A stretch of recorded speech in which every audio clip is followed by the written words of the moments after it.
ስናነሳ በጣም ቬሪፋይድ የሚደረግ ብዙ ሪሰርችና ምስክር የማንፈልግለት ፀሐይ የመታው እውነት እንደሆነ ማወቅና መገንዘብ ይኖርብናል። ይሄ ማለት ምን ማለት ነው?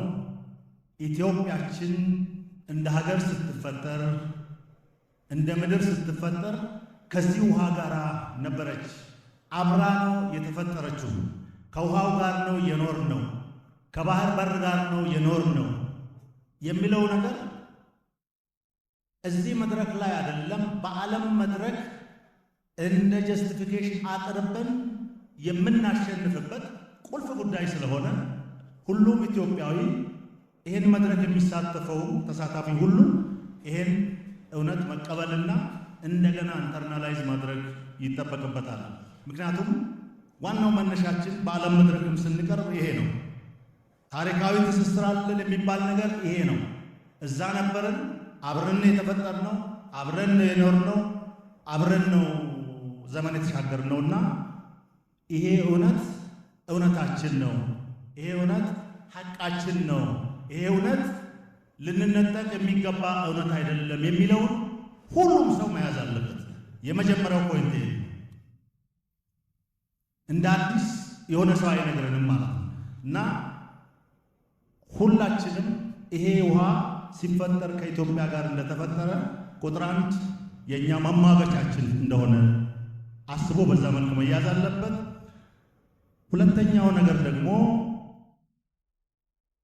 ከባህር እንዴት ተነጠልን ታዲያ? አብረን ከነበርን ኢትዮጵያችን አብራ ከዚህ ውሃ ጋር ከተፈጠረች እንዴት ተነጠልን የሚለውን ጉዳይ ይሄ ትውልድ የኢትዮጵያ ሕዝብ ዜጎቻችን ሁሉ ማወቅ መቻል አለባቸው።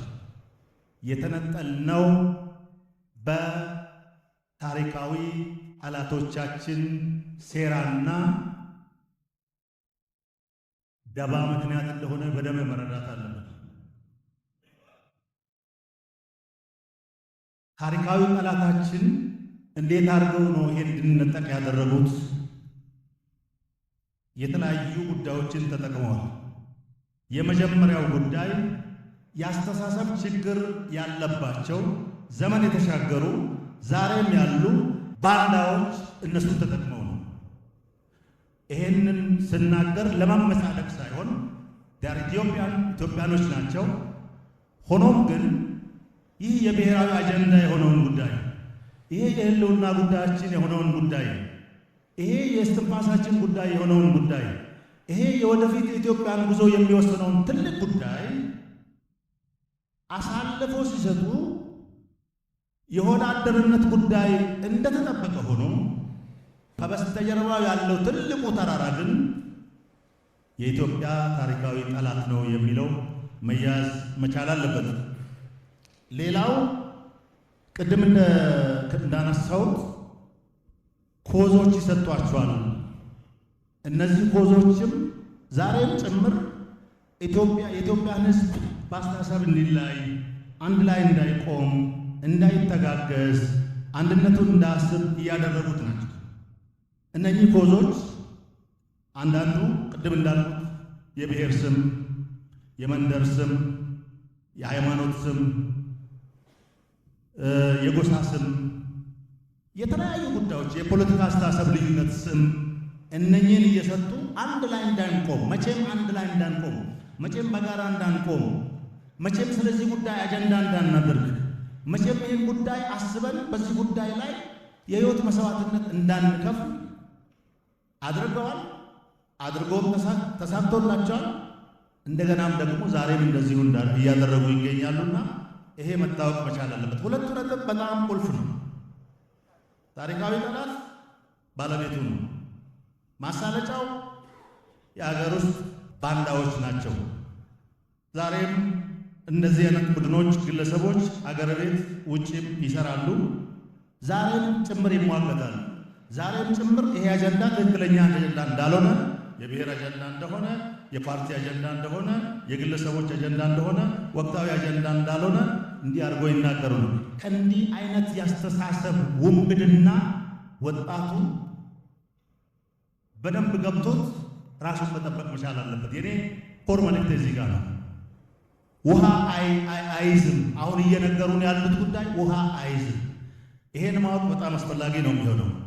ቶሎ ለመሄድ ያክል ታዲያ የባህር በር በእነዚህና በእነዚህ ጉዳዮች አተን ከቆየን ምንድነው ያደረሰብን ጉዳት፣ ምንድነው ያደረሰብን ጣጣ የሚለው ነገር አንደኛ ተጋላጭነታችንን በጣም አሰፋው። የባህር በር ያለመኖሩ ጉዳይ የኢትዮጵያን ተጋላጭነት በጣም አሰፋው። ኢትዮጵያን አቀጨጫት።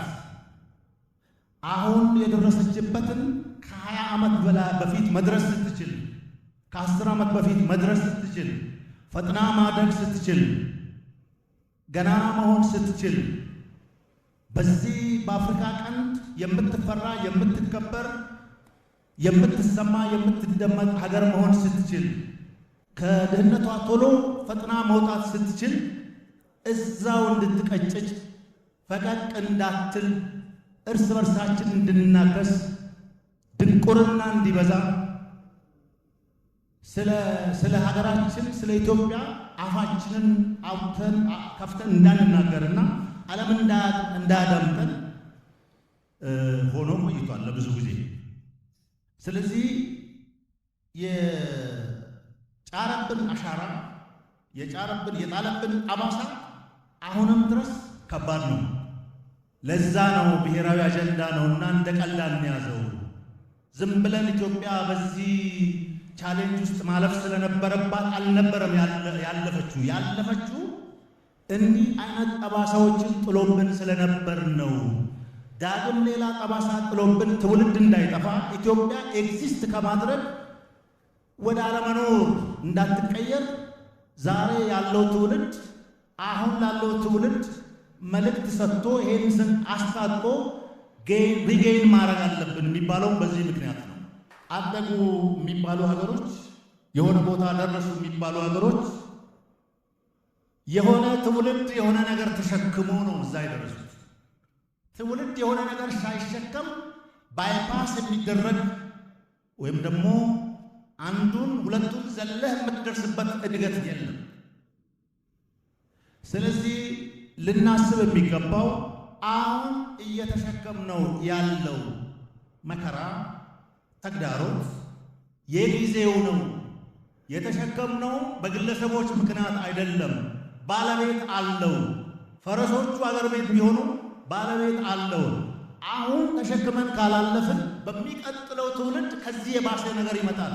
እንደ ኢትዮጵያ ኤግዚስት የማድረግ ችግር ይመጣል ብለን እንሸከመው፣ ተሸክመን እንሻገረው፣ ጨክነን እንለፈው ብለን ማሰብ አለብን እንጂ የከሌ ነው ጣጣ ያመጣብን፣ ፓርቲ ነው ጣጣ ያመጣው፣ አሁን ያለው የፖለቲካ አስተሳሰብ ነው ምናምን ብለን እነሱ የሚሉትን ከደገምንላቸው እንዘናጋለን። ዞር ያደርጉናል። እቺን አጀንዳ ይነጥቁናል። ይሄን ሐቃችንን ይወስዱብናል። ከግብ እንዳይደርስ ያደርጉብናል። ዓለም ተቀብሎን ሳለ አገር ቤት አንዳንድ ጉዳዮች ተፈጥሮ ወደዚህ ነገር እንዳንረባረብ ያደርጉናል። እንዳንዘናጋ። እኔ ወታደር ነኝ። በፊታችሁ ቆሜ አሁን የምላችሁን ነገር ስነግራችሁ ለእናንተ ሲያስፈልግም ስንኖርም ለእናንተ ነው የምንኖረው። አስፈላጊ ሲሆንም ደግሞ ሕይወት መስዋዕትነት ስንሰጥ ለእናንተ ስለሆነ የታዳሚውን ልብ ለማሞቅ ጥሩ ንግግር አልናገርም። እየነገርኳችሁ ያለሁት ሁሉ እውነት ነውና ጨከን ብለን ሰብሰብ ብለን ብሔራዊ አጀንዳ ነው ብለን እንሻገረዋለን ብለን እናገኘዋለን ብለን ነገ ቀን ይወጣልናል ብለን ይለወጣል ይሄ ጉዳይ ብለን በተለይ ዓለም ከኛ ጋር ቆሟል የሚለውን ሰንቀን ይሄን ነገር እጃችን ላይ ማስገባት አለብን። እዚህ ጋር ቆሜ የምነግራችሁ በድፍረት ይሄ ነገር እጃችን ላይ ይገባል። ወጣት ሆይ፣ እዚህ ያላችሁ ታዳሚዎች ሆይ፣ ጊዜው አሁን ነው። ይሄን ነገር ሪጌን የምናደርግበት ጊዜው አሁን ነው። አመሰግናለሁ። ኢትዮጵያ ለምለሟ አበባዬ ሳስብሽ ይፈሳል እምባዬ በላዬ ሳስብሽ ይፈሳል